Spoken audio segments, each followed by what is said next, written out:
All right, so we'll go ahead and get started. Good evening, everyone, and welcome to our Wu Yu University Great Contact Lens event. We have Dr. Shalu Pal, who's going to give us an amazing talk today. I'm Dr. Serenzi. I'll be your moderator for today. So I am honored to be able to introduce our speaker, Dr. Shalu Pal. She's a dear friend, mentor, woman crush, all of the above. And she is a private practice owner in Toronto and we were just speaking before the webinar that she has expanded her practice 4 times and has grown this amazing full scope practice with a focus on specialty care. You can see her all over the speaking circuit and writing circuit talking about specialty contact lenses. And we are so excited to have her tonight. So thank you for joining us, Dr. Paul. Thank you so much, Ariel, for having us here. And thank you so much to Wu University for inviting me to speak. As you mentioned, I love what I do. I love optometry. I enjoy every day of being in practice, and I'm excited to be here to get to talk to you, all of you, about toric lenses. There's a couple of things I hope to go over with you today. And most importantly, I hope you sit back, relax, have some fun and enjoy. And please, if you do have any questions, please do ask them in the chat box. If I'm not able to get to them all tonight, I promise you I'll still respond to all of them and you'll still get all your questions answered. So why are we fitting torics? Why are we even having this conversation? I think it's a really good place to start. And if any of you wear contact lenses, I know you all feel this. We love our contact lenses. You know, people like the way they look wearing lenses. They like the freedom, not having to wear glasses. We have such lenses that are so comfortable these days, and they provide such good vision that, you know, those that wear contacts, they really, really enjoy it. The one thing that we know is that 71% of patients that have astigmatism actually don't think that they could really wear contact lenses because they think they have this disease or this condition that makes them not eligible for contact lenses. And that's so far from the truth. And I think one of the problems is us, that we don't talk enough about it. And some studies that were done show that staff are not really talking about contact lenses, especially to our toric wearers, but maybe only 9% are talking about it. And of the eye care professionals out there, about 26% are talking about it, but there's a big chunk of people that are not mentioning contact lenses at all. And what I want to hope to go through today is sort of give you some tips and some strategies of how you can start bringing up this conversation and how you can start offering these lenses to your patients. And I want to show you how simple it actually is. So what are some of the things that we know? That of the contact lens wearers out there, or potential wearers, a third of them require a toric lens. And we're actually not doing too bad. 28% of the contact lenses, soft lenses that are prescribed, are toric lenses. 65% of toric contact lens wearers actually drop out of lenses in their first year. This is a huge problem. And this is what I hope that we can troubleshoot together today to figure out, how do we get this number down so that when we are fitting people in contact lenses, we're not having them drop out. This also creates a barrier for docs who are saying, look, I'm doing all this work and my patients are not happy with them and they're dropping out. Why should I keep trying? And so what I hope today is that you gain some tips on how do we become more successful at not only fitting the lenses, but keeping our patients in the lenses. So what do we know? Why do people stop wearing lenses? Well, comfort is the number one reason that we all know for any type of contact lens. That's the biggest reason why people stop wearing lenses. But where's that comfort coming from? A lot of it is coming from dryness. And I know that some will differentiate dryness and discomfort, but they go hand in hand. Vision issues is another. If the lens is not fitting properly, think about what we do. Thousands of times during the course of the day, we are blinking. If we don't have a good lens on the eye and that lens is moving around, or if we have a toric lens that's spinning left or right, we're going to have vision issues. And that's one of the reasons that people do stop wearing lenses, is they're just not satisfied. I think we have such amazing products available today that none of these should be a reason why we stop wearing lenses. And we're going to troubleshoot some of that today. So why are docs not fitting these lenses? What's the hesitation? Well, perception on torics. They believe that they don't work. We have docs out there that may have fit toric lenses years and years ago. We have patients that have been fit in toric lenses years and years ago. Technology has changed so much, but if you're not trying the new products that are available and your mind is still set in what was a long time ago, you're not going to know how great the current products are. Patients are the same. If they have this notion that, hey, I was told 15 years ago, 20 years ago that my 1.25 diopters of astigmatism is too much to handle in a good toric lens, if no one changes their mind, they're never going to know that toric lenses are an option for them. Some other beliefs that they fluctuate too much, that they're not comfortable, that they require so much chair time, that they cost more, and that our patients are not going to be willing to pay for that cost. How many times do we hear that a lot in every aspect of optometry that, oh, I'm not going to recommend this product or this pair of glasses or these lenses because they're too expensive and I don't think my patients are going to pay for it. I think that's a real problem because we're deciding for other people what is the cost that they're comfortable to pay for. The way I do things in my practice is I think about you as an individual and I think, what is the best product for you, irregardless of price? And I'm going to present that to you. Then we can have a conversation of costs. And if that works or it doesn't, then we can go from there. But I never prejudge someone because you never know where someone is placing their importance of where they want to spend their money. A lot of people think that if they have 0.75 to a diopter and a quarter of a cylinder, that, hey, we don't need an astigmatism lens. We don't need a toric lens. I can just mask that and cover that up and let's call it a day and make it easy for ourselves. I think all of those are problems that we can overcome. And those are thought processes that have to do with older generation of lenses. And I think the contact lenses that we have available today are so much better than they used to be. And we can get rid of a lot of those hesitations. Communication. So if any of you have ever seen me speak before, you know that communication is so super important to me. I think that's the most important thing we do as eye care providers is we talk to patients. We listen and we talk and we explain things. No one has ever said to me, that refraction that you do or that slit lamp exam you do, that was fantastic. But what people do comment on is, thank you for explaining to me what astigmatism is. Thank you for going over what a multifocal lens is. Thank you for explaining to me in very simple terms what cataract surgery is so I don't feel nervous and scared, right? People have this notion about astigmatism that, it has something to do with a football, right? And what they're thinking about is that their entire eye is shaped like a football, opposed to the cornea is what we're talking about. So there's a lot of misunderstandings. And I'm going to challenge you to take a few more extra minutes to spend with your patients to explain to them. I've had my practice for 13 years now. And when I started talking to patients and talking more and explaining to them, they were shocked. What do you mean I have astigmatism? I didn't know I have it. Have I always had it? And it's been in their glasses before. And I started explaining things to them and they were like, I had no clue. Because people believe that explaining astigmatism is this huge explanation that takes time, and it really doesn't. You can find the simple words to explain it. And my favorite thing, and I have it sitting right here on my desk, is using my model to really describe how the eye works. You'd be surprised how many people have no clue how our eyes actually function.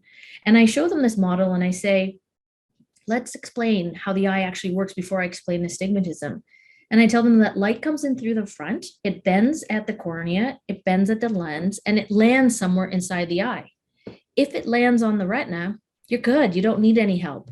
But if it lands in front or behind, then we need a pair of glasses or contacts to move that focal point,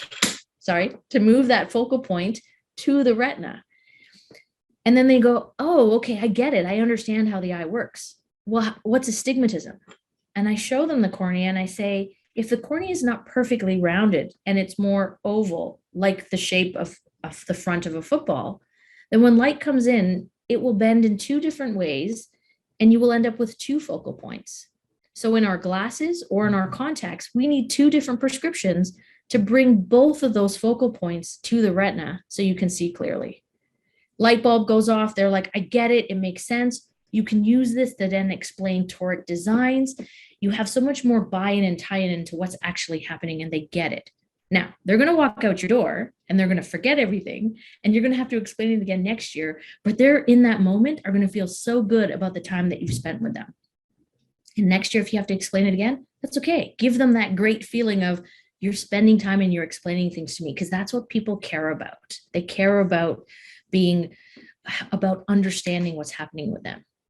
I don't know about you guys, but for me, remembering with the rule and against the rule was something that drove me nuts. And I was just like, okay, I need to simplify this for me. So when we think about with the rule, I think of this face. This is what pops into my head. And I think about the steep cornea being along the vertical and the flat cornea being along the horizontal. And then against the rule, I'm thinking about this image here and thinking of how we have the steep curve is along the horizontal and the flat curve is along the vertical. So I just wanted to put that up there. So if there's any confusion about what with the rule or against the rule is, you have this image in this graphic that you can look in multiple different ways of how to explain this for yourself. We talked a little bit about communication and how you communicate, how positive you are, how enthusiastic you are. That's really important in how you sell anything, how you sell your services, how you sell how smart you are or what you're doing. All of this is truly selling. We are selling the fact that we were once young and now we know exactly what it is that we're doing. We have to prove, especially when we're the young ODs, that we know what we're talking about. And you do that through communicating, through good eye contact, through that conversation. I could say to you, you know what, I know you're not seeing so well with your contacts. And I've got this lens and it's like a little bit thicker and you might feel it. And it's going to take a little bit more time for me to fit it. And I don't know if you're going to like it. And oh yeah, by the way, it's going to cost you more. Do you want to try it? Who's going to want to try it? Or you could say, you know what? I have a brand new lens that you haven't tried yet, and I can't wait to try it on you because I think it's going to give you better vision than you've ever had before. We may need one extra visit to fit this, but I really want you to try it, and I'm really excited to try this with you because I've had such great success with other patients with it, and I'm hoping we can fix your problems. Totally different approach. It's just on the words that we're using to convey that message. We could have a whole 1 hour conversation on fitting fees.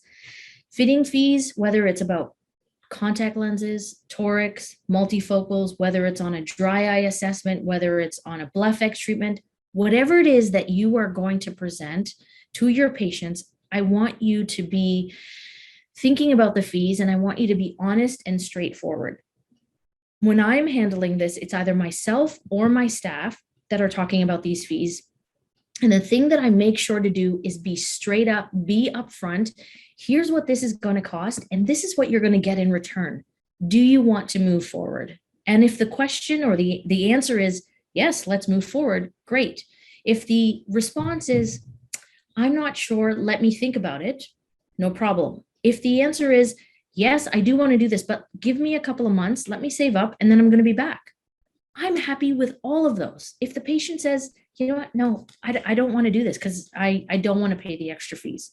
I am perfectly happy with all those responses because we are coming up with a mutual agreement with each other of, are we moving forward with this agreement that I'm going to do work for you and you are going to pay me for that work, or are we not?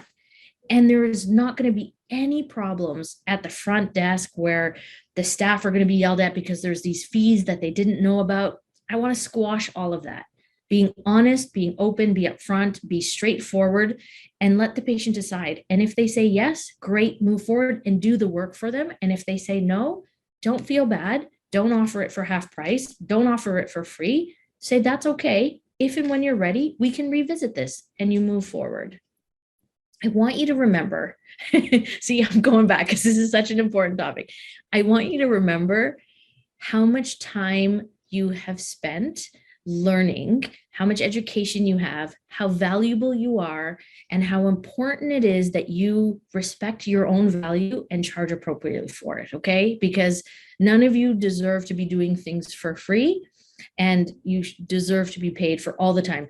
Look at how much time you're spending here today to learn more. No one else is doing this. So please do not change yourself, and please do charge appropriately. Okay, I promise I won't talk about fees anymore. Let's move on to talk about the discovery.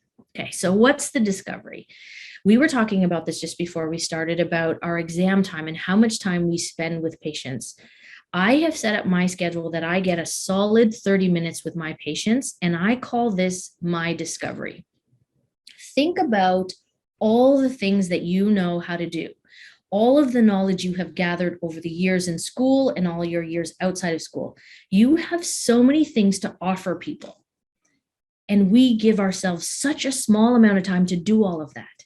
You know, my BlephX treatment alone takes about an hour. My dry eye treatment takes a half an hour. My fits take half an hour. How am I going to do all of these things for a patient in such a short period of time?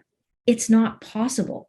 So what I do is I look at my eye exam and I say, let me learn everything about you, and let me think about everything that I can do to make your life better with all the things I know how to do.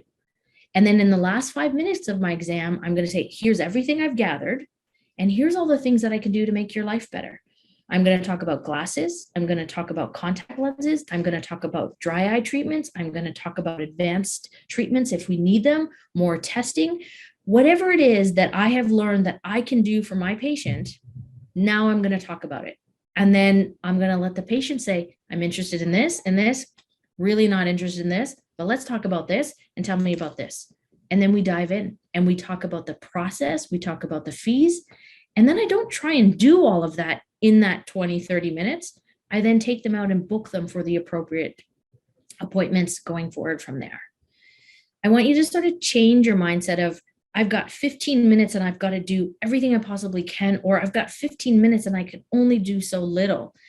There's lots of different ways you can practice. And I'm not saying my way is the right way. I'm just giving you a different perspective on things and how you can do things a little bit differently. Let's think about the case history. There are tons of questions we could ask. You could have your staff do a lot of this before they come in to see you. But learning about their lifestyle, again, is understanding who they are as individuals. Again, what type of lens is the best for you based on the life that you are living?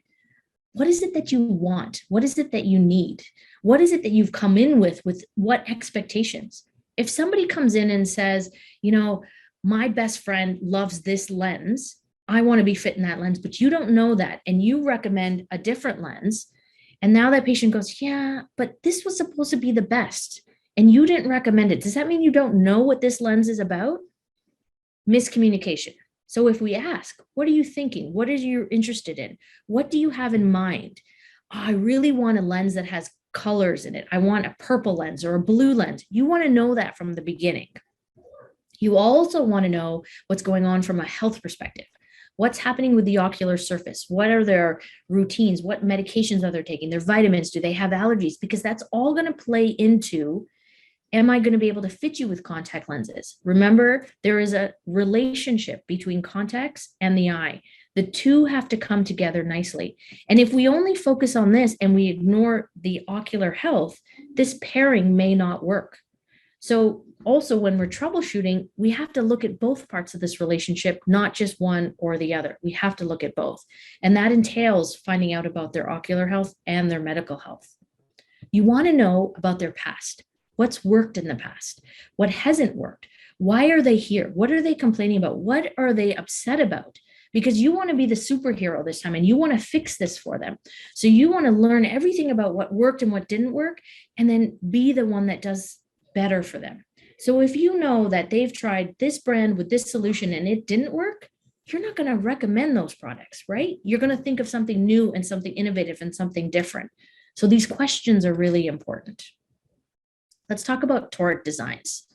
There are so many designs out there. You know, one of my rooms in my office is my contact lens room, and I have so many trial sets out there from all of the different companies. People ask me all the time, what's your favorite lens? I don't have a favorite lens. I have so many different types of patients that I need so many different types of lens. And I threw a quick list together here of all of the different variables that make lenses different from each other. There is no way that one lens will work for every single person out there. So we need to understand this.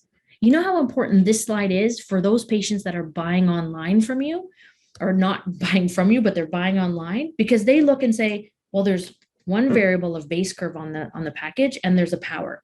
So all lenses should be the same. So I'm going to go buy the cheapest lens that has this base curve and this power. And if it's close enough, that's good enough. There's a lack of education, right? You can use this to say, there are all of these other parts to this lens that are not on the box, that are not explained, which is why I'm fitting you with a custom product. And you can't just switch from brand to brand because they don't all work that way. But you need to arm yourself with the tools to be able to have those conversations. So what's the difference between a sphere and a toric, right? So we now understand what astigmatism is because we use this design to explain it to our patient, but the patient needs to have to understand what that means.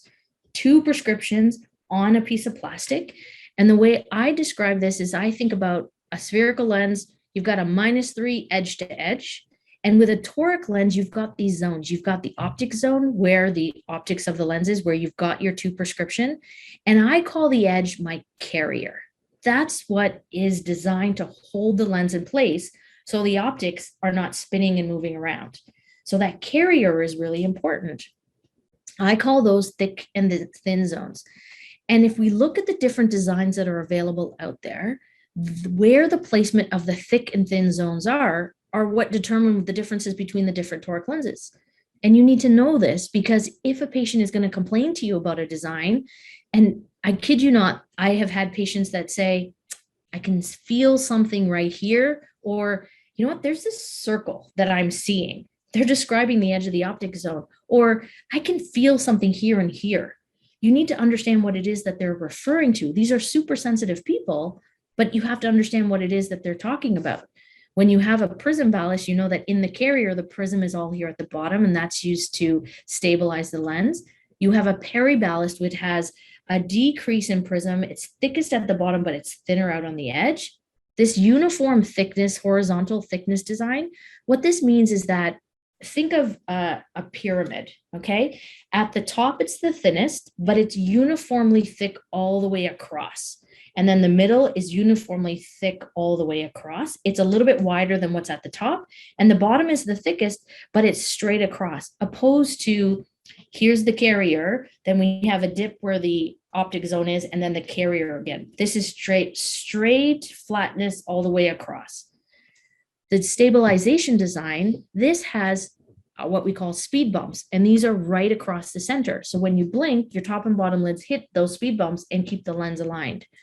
Dual thin zones is where the lens is thinnest here and here at the top and bottom, which tuck underneath the lens. All different types of design. So understanding which brand you're working with and what the designs are is really important so that you can explain this to your patient, why one brand may not be working, and also have a good idea of what do I switch to if it's not. Look at all the different toric lenses out there. And I'm sure I've missed a bunch out here, but there's a lot to choose from. And your knowledge of the designs of your patient allows you to pick and choose and make the best recommendation for your patient.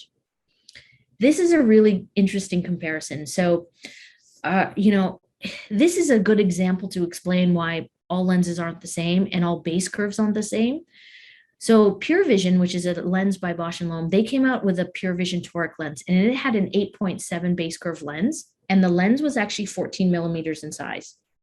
And then they made their Pure Vision 2 for astigmatism, and they went with a flatter base curve, but they went larger.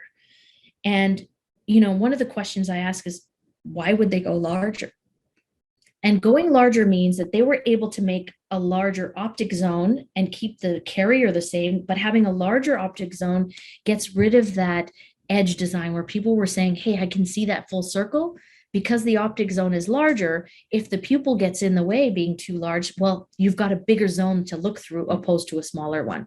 So the advantage of the larger zone, the larger lens here is having that larger optic zone. But what's interesting is that you have one base curve and a second base curve, an 8.7 and an 8.9, But because the size is changed, the fitting relationship is exactly the same. So they fit exactly the same. But you would look at that and think, well, an 8-9 base curve should be flatter and it should move around a little bit more. But it doesn't, because the size is now added in. These are things that patients don't know and that are not on the box. So also for us, if we have a lens that's an 8.6 and it doesn't work, I don't want you to throw out all the other 8.6 options and say, no, none of them are going to work, because if the size is different or one of the other variables is different, the lens may still work for you. So who are our candidates? Okay, I had mentioned earlier that some people believe that you can mask up to a diopter and a half of astigmatism. You know what? I'm going to show you another way of how to do that. But with me for astigmatism, I'm thinking half a diopter or larger of astigmatism. I'm going to be thinking about a toric lens. Today, we have so many options. Even a -275 becomes standard in some fitting sets. When we think about customization, we think about -275 or higher typically. And, you know, in our lenses that are so easily available where we're not even going into custom lenses, you can go up to a -575 sill. This is crazy, right? When I bought my practice 13 years ago, I had patients who said, Dr. Pal, I can't be fit in toric lenses because I have astigma and I know I just can't fit into them. And I look and I say, you only have a diopter and a half of astigmatism. I have 5 choices in the back of what you could be fit with, but nobody talked to them about it over 10, 15 years. Things have changed. We have lots and lots of options for our patients. Okay, so let's say you have a patient who has a half a diopter of astigmatism. A lot of people will be like, no, let's just do a spherical lens. And I'm going to challenge you to think about maybe this person might actually want a toric lens. So I've pulled out my trial lens here. And so this is my -75 toric lens from my fit and from my trial lenses. And let's say your patient has -50 astigmatism at 180 degrees. Okay, so I'm going to put a spherical contact lens on them. And then I'm going to hold this up in the direction of the astigmatism. And they're either going to say, hey, that's great, or they're going to say, no, I don't like that. I like it better without it. Or they're going to say, I don't really notice a difference. So the only time you know that you need to go to a toric lens is if you put this up in the axis of the astigmatism of their prescription and they say, yeah, that's so much better. Okay, so that's when you want to be thinking about, hey, maybe I should think about a toric lens for these low sill patients. Why would you do this? Because you want to do better for your patients, right? You want to go above and take that extra step and do more for them than the average optometrist would do. So what are our fitting steps? The first and most important fitting step is making sure you do a great refraction and make sure it's your refraction, because you do the best refractions out of anybody else. You don't know if who that person came in with whose prescription, if they were tired, if they were rushing. Did they do a binocular balance? Did they do a plus buildup at the end? Did they trial frame? Did they do the best possible refraction that they could? You don't know. So you need to start your fit with your information. I will always, always make time to make sure I do this step. If someone comes to me and says, hey, I've got a prescription, will you fit me with lenses? I will fit you with lenses, but I'm going to double check that prescription. So I can make sure that moving forward, anything that goes on, it's based on my data and not somebody else's. Through your discovery, through your case history, you're going to be able to figure out who is this person and what type of lens am I going to choose for them. You have to make sure you vertex, okay? And don't forget to vertex both meridians. Don't remember how to do this? There are so many calculators online. You can put this in and then they will give you the Vertex prescription. And we're going to talk about how do we choose our initial lens next, because this can be a little bit tricky. We may have different options or different thought processes of how we do this. So let's first look at our fitting sets and what's available. Fitting sets in our offices compared to at university, at school, at optometry school are different. We have smaller fit sets than they do because we don't have as much space as they do. And typically the fit sets come in half diopter steps. We don't have every cylinder power that's available because some of these lenses will have -275 diopters of a cylinder, and we won't have those typically in our fitting sets. So 75, 1.25, and 175 is the common. And typically we have around the clock and 10-degree steps. The most common are often what's in our fitting sets, but some fit sets will give you the full range. So we know what is available in our fit set, but how do you choose?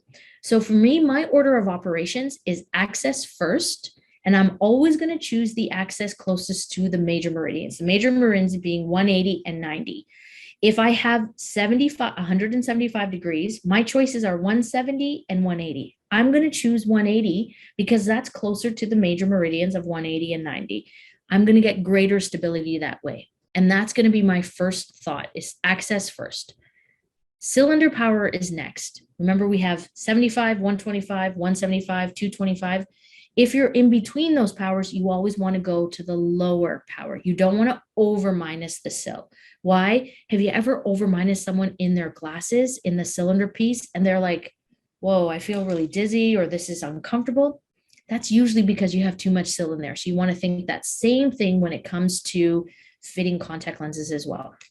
And the sphere power, you want to make sure that you don't over minus the sphere power as well. So again, if you're in between powers, let's say you need a minus 625 and what's available is a 6 and a 650, go with the lower power. You don't want to over minus them. What's the rationale behind that? We do these amazing refractions to 20 feet away, and then people sit in front of computers all day long, and you are unnecessarily giving them more work to do and have to accommodate more by over minusing those distance prescriptions. Let's say you have someone who drives for a living and that extra minus is just so much more helpful for driving at night, go for it. But if you have someone who is sitting in front of a computer all day, that's the last thing you want to do, is giving them more accommodative work that they have to do. Let's run through a few quick examples. So let's say you vertex these prescriptions, and this is your calculated power that you would ideally want. We know that this is not available from the company. What's available is minus 425. We're going down in the sil power, so 125, and we're going closest to the major meridian is 180. We can get this from the company, but that's not going to be available in our fitting set. We're going to have 4 minus 125 or 180. If we look at the 725 minus 175 at 95, and we were to pick the ideal lens that becomes available, minus 7, minus 175 access 90. And what's available in our fit set, you might find this. You might only find a minus 6. It all kind of depends what your set's available. Plus 125 minus 1 at access 25, plus 125 minus 75. Again, we're going down in the sil. We're going closer to the major meridian, so we're going to pick access 20. And what's available in the diagnostic set, you might not have plus powers. You may. Again, it depends on which company we're working with and what size your fit set you have. So what happens if the lens that you ideally want is missing and it's not there? What do? Well, your options is you call it a day and say, you know what? I don't have the lens that you need. I am going to actually order the perfect lens for you. And that's a really good answer, because when you put lenses on a patient for the first time, you don't want to be like, hold on a second, I'm going to do some over refractions and I'm going to do some calculations and da. You want to put lenses on and go, what do you think? And they're going to go, oh my God, this is incredible. That's the reaction you want, not, I don't see well. And then you do all this work and then you're like, hold on, I'm going to go order a new lens for you. You've lost it. You've lost that wow opportunity. So if you don't have what you need, I would rather order it in. And I've never had a patient say to me, when I say to them, hey, I'm going to order the exact lenses for you that are customized for you, I don't have it here. So I want to make sure that the first lens I put on you is the right lens for you. I've never had someone say, no, go find me something else that's close enough. Right? That's not what people think. They want the best for them. They want what's perfectly customized for them. So don't be afraid about bringing them back for that. To try and find something. Again, that same order of operation, access is most important, because when I am fitting this lens, I just saw things are unstable. Are you still good? You still have me here? Okay, so when I'm fitting this lens, I can't really adjust the access. The access is what it is. So I want to make sure that I choose that correctly. If I don't have that, I'm going to order a new lens. The next thing I'm going to look at is the sil power.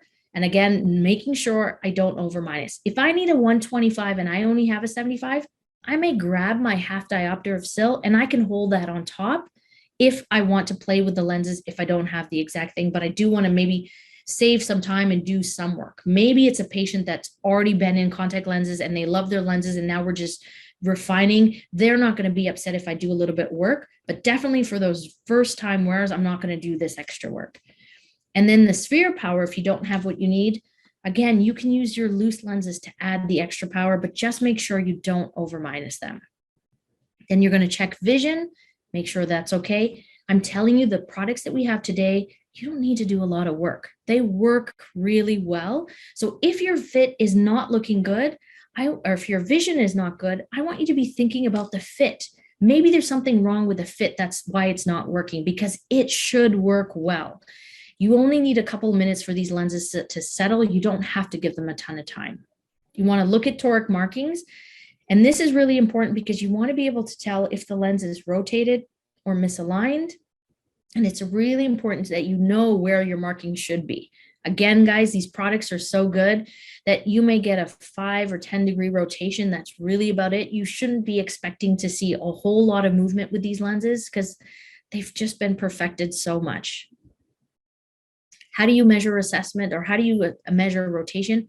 I use my slit lamp. I look underneath. You do enough of these and you can really start to judge that, okay, one clock dial is 30 degrees. I'm about here. I've got about a 5 degree rotation, maybe a 10 degree or 15 degree rotation. You start to be able to judge this really quick, but you can also use the reticle on your slit lamp to help you make these decisions as well. LARS calculations, we all know how to do this. If your lens is rotated to the left, you're going to add the amount of rotation to your initial prescription.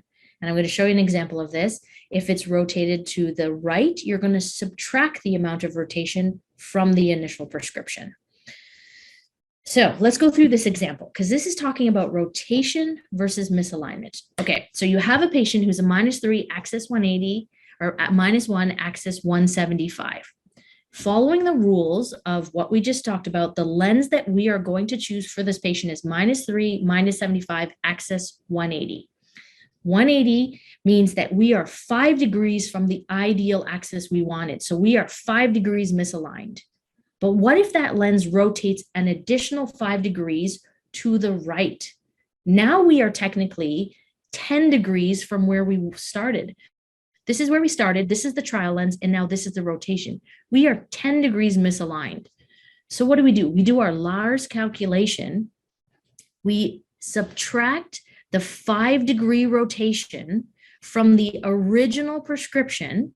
So we would be a 170 instead of a 175, and we would put on a -3, -75 axis 170. We are technically now perfectly lined up. We have no misalignment with this lens, and the lens is still going to rotate 5 degrees, but we've compensated for that.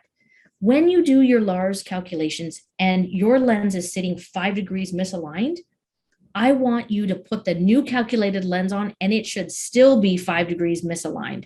You're doing this LARS calculation to compensate for the fact that it is not lined up, okay? So you want the lens to be lined up. Don't think that, hey, I've done the LARS calculation, so now my lens should be straight. No, you've done the LARS calculation knowing that it's going to be misaligned and you want it to have it keep being misaligned. I hope that makes sense. And if it doesn't, let's talk more about this. So why do lenses rotate more than 5, 10 degrees? Something else is going on. Remember, we talked about the relationship, toric lens versus the cornea versus the ocular surface. They both have to work together. So if your lens is rotating too much, I want you to think there's something else going on. I got to look under the lids. I've got to check for allergies or dry eyes or deposits. Something else is causing this lens to move too much, okay?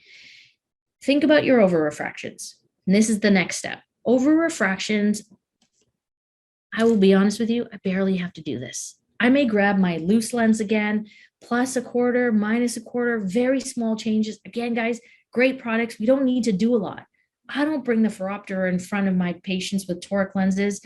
I really don't need to do that. But if for some reason, let's say I'm doing a GP fit or a scleral fit, and I want to do these calculations, that's where I'll use these cross-cell calculations, and I'll figure out what's my diagnostic lens that I've put on the patient, what's my amount of rotation, and what is my over refraction. And I'll put all of this information into these calculators online, and it'll spit up, here's your new lens that you should put on the patient. Again, I really don't do this as much anymore. I did it when I was in school because the products moved a lot and we didn't have the great products that we do. I really don't have to do that much. Okay, let's go for some summaries of all of this that we've talked about so far. So I want you to be positive, be confident that you've got great products. I want you to use your own data, your own refractions. Make sure you don't forget to vertex both meridians of your prescription. In order of operations, we're going to worry about the axis first, then the cylinder, then the power. Choose closest to the major meridians and choose the lower power. Okay, don't over minus the cyl or the power. Stability is really important. If you don't have good stability, make sure you let the lenses settle for a few more minutes. If the vision is really off and it's not making sense, check the fit because your vision should be really good. Don't do LARS if you've got a small rotation. Only do LARS if you have a problem with the vision. Really, these products are great, so you shouldn't have to do so much work. Don't worry about phoropters. Use your loose lenses. Those will help you to do your small adjustments. When choosing your lenses, if you don't have the lens that you need, make sure you order something fresh. Give your patient that wow moment. If the lens is rotated a little bit in a direction and it's driving you crazy, but your patient is happy, let them go. As long as you're not doing any harm and your patient is happy, you're good. You don't need to aim for that perfect alignment. I know we are all type A and that's what we want, but you got to let it go. You got to let it go. And remember, there's always a lens. You've got so many different options out there and you've got so many people that are here to help you to figure this out. So if you have a patient who wants to be in contact lenses, make sure you find something for them. And if you're not sure, ask for help because there's lots of us out there that are ready to help you. And then here's that last plug about making sure you charge for your time. Okay, let's dive into a little bit of troubleshooting. We've got about 10, 12 more minutes. I really want to hit what happens when things don't work. Remember what our initial problems were? Discomfort, dryness, vision problems. So let's dive in a little bit more to look at each of these. I can't tell you how much dryness is an issue with contact lens wear, with our patients in general. You know, it's really funny. There was a guy in Toronto, is an ophthalmologist, and about 12 years ago, he made this bold statement and said, dryness is a condition created by optometry so that we can make money off of the products to sell to help people with dryness, but dryness doesn't really exist. How many people agree with that statement? It's crazy to think that that was even a thought back then, but we know that dryness is a reality of every single patient that comes through our door. I talk about dryness with everybody, and it's something that you definitely need to speak about with your contact lens patients. I don't talk about dryness with my contact lens patients when they're problematic. I talk about it on day one. The day that I fit someone with contact lenses, we all know from the studies that contact lenses will create a little bit of dryness. Whether it's immediately or whether it's over time, it is a reality. So I start counteracting that right from day one. I tell my patients, if you're going to wear contacts, great, but you're also going to put an eye drop in your eye. And I start right from day one, creating that habit of here's how you wear lenses, here's when you do and don't wear them, here's how you're going to handle dryness, and here's the drops that you're going to use. It is a package deal because I don't want to have to change behaviors later. You've been doing the same thing for 10 years and you've had no problems, but now you have a problem and now I have to change your routine? No, it's easier if I start from day one with good habits, and that good habit is starting with eye drops. And one of the things that I do is I tell my patients, what do you do every day, twice a day? You brush your teeth. Put a bottle of eye drops with your toothbrush, and every time you brush, put drops in. I do it myself. Promise you in 2 weeks, it becomes a habit. I don't know how to brush anymore without putting drops in. It's just my norm. Teach your patients to do the same. It will save them from dropping out of contacts years from now. It's going to save you from having contact lens dropouts later on. It's just such a good way to get your patients into such a great habit. Okay, so what if lenses burn? What if from the immediate moment they put in, they start to burn? I want you to think about hygiene. What's on their hands? What type of soap did you use? Do they have cream on their hands? Do they have really dry eyes and anything touching their eyes is problematic? Is the lens way too tight? It's creating irritation?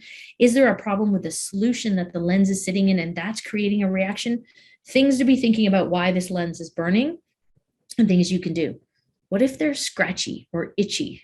Maybe there's something underneath the lens. Maybe the lens has a torn edge. Again, going back to the other half of the relationship, they're dry. There's something else happening with the ocular surface. You want to make sure you check both, right? If the eye is so healthy and happy, you can put a lens on and it's going to be great, right? So if it doesn't feel good, there's only really a couple things that could be problematic. If the lens is, if there's an awareness, right? I can feel this lens. Well, when are you feeling it? Are you feeling it just in the beginning? Are you feeling it all day long? Are you feeling it just at the end of the day? That's going to help you guide you in the right direction. Is it the initial insertion with solutions or hygiene or a poor technique? Is it all day long? Is the lens too tight, too loose? Is it inside out?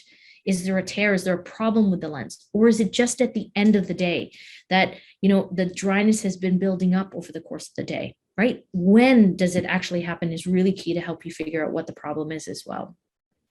What if the vision is blurry? Okay, well, the first thing we know, maybe it's the fit, right? Is it constantly blurry or is it blurry, clear, blurry, clear? Is it when the blinking is happening? Is it a tear film issue? Do we have the lenses switched? Do we have two lenses on top of each other? I can't tell you how many times that happens where it's like, I don't know, Dr. Val, something's totally wrong because I put the new lens in. It's like, did you take the old one out first? Oh, I forgot to do that, right? So you got to make sure that's a very common thing too that happens, right? All the same things we talked about, debris, the lens rotating, the lens being inside out, all of these things can create blurriness. So overall, when you're thinking about there's a problem, what are the things we're thinking about? We want to think about the fit. We want to think about the design. We want to think about the health of the eye, the lids. You want to think about solutions and what's being done. You want to think about hygiene. You want to think about their health. And lastly, and this doesn't happen too often, but every once in a while, you will get a defective lens. So don't forget to think that, you know what, this doesn't make sense. Let me grab a fresh lens and put a new lens on you. And oftentimes that's it. That could be the problem. Think about how these lenses are made. Hundreds and hundreds on a line, just rapidly being made. It's possible that one could be defective here and there. So don't forget to keep that as an option. So what other options do we have besides soft lenses that we've been talking about? We've got custom lenses that you can get from independent labs, and you can have up to minus 20 diopters in SIL if you want, right? You can make anything that you want. Is that necessarily the best option? Maybe, maybe not. But the key is knowing that you do have options. You have GP lenses and you have scleral lenses. You've got tons of options when it comes to correcting astigmatism. When I think about GP lenses, I think about Dr. Ed Bennett, and he pops into my mind. If there was a dictionary and it said gas permeable lenses, his photo would be right there beside it because he's the one that's taught so much of us about GP lenses. And a lot of people think that GP lenses are something that you need to avoid and stay away from, and they're difficult. This middle category right here, empirical ordering, I can't tell you how easy it is. Your labs are there to help you. You provide them with the information and you say, here, design me a lens. And they will say, no problem, here you go. And they will design a lens for you. If you get stuck, when I said that there's lots of people to help you, there are so many people that are there to help you, including all of your lab partners. When we think about the different designs, you've got aspheric lenses, you have front torics, and you have bitorics. Okay, so my general rule of thumb, if I have more than 2.5 diopters of corneal astigmatism, that 2.5 diopters of corneal astigmatism, right? So this is when I'm looking at my K values. I'm going to think if it's just shy of that, maybe I can get away with fitting this patient with an aspheric design. And if they're above 2.5 diopters, I'm going to be thinking I'm going to need a bitoric design. And that means that the curve on the back has 2 curves to it to fit this cornea that has a very large football, right? That has a very large asymmetry. So that's the aspheric versus the bitoric. And if we're talking about a front surface toric, let's say that fit looks perfect, but you still have some astigmatism coming through. And this is where you would do your spherocell over refractions. This is residual astigmatism that's coming from the lens inside the eye, the actual lens, right? The lens inside the eye. And that means that you need to put front surface toric optics on the front of the gas permeable lens. So we talk about the back surface being to correct the curvature of the cornea, and then optics on the front of the lens. Those need to be done. And again, just get your lab to help you, and they will help design whatever it is that you need to design. So images from Dr. Bennett. So here we're just looking at GPs that are fit on K, meaning on the flat K or average K. You have something that's fit 2 diopters steeper than K, 2 diopters flatter than K, 2 diopters steeper than K. And then here's where you have that bitoric design where that lens has been designed to match the curvatures of the cornea. Okay. Again, your labs can help you do all of this. You don't have to design this by scratch yourself.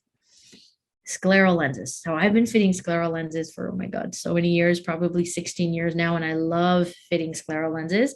And when I think about torics for sclerals, I think about optics, and then I think about fitting curves. So when we think about optically, we're thinking about front surface toric design, when we've got that residual astigmatism coming through, and we need to put 2 prescriptions on the front of that scleral lens. This is for residual astigmatism, and this is for sharper vision. The amazing thing about scleral lenses is a lot of that corneal asymmetry. And so this here is just a squish ball that I use. I love using this to describe astigmatism to our patients as well, right? This is that soccer ball that has no astigmatism, where here is that football shape, the long curve and the steep curve, right? The flat curve and the steep curve, right? So when we put a scleral lens on top of this, all the fluid takes care of all of that asymmetry so that we end up masking so much of that astigmatism with the scleral lens. And then any residual astigmatism we're going to put on the front of the scleral lens, which goes on top, right? And then when we think about toric curves, we're thinking about the edge of the scleral lens. And these peripheral curves, when we think about toricity and we think about toric, again, we're thinking about different curves, asymmetry, asymmetrical designs. Those are used to help with fit, with comfort, with centration. Those are really designed for the fit of the lens. So you've got 2 pieces here. Last tip when it comes to sclerals, the things you want to think about first when you're fitting toric lenses with a scleral lens, fix the fit first. Okay, you don't want the lens to be moving around too much. You want it to be nice and centered. You want to be perfectly happy with your fit. And then you're going to put the toric lenses on top. You want to check to make sure that you don't have flexure. And what flexure is that contact lens itself bending? Is the lens creating astigmatism for you because it's not sitting properly? If that's happening, maybe you just need a slightly thicker lens so it's going to sit more spherical opposed to it bending so much. Once you've figured all that, then you're going to put the optics up on the front.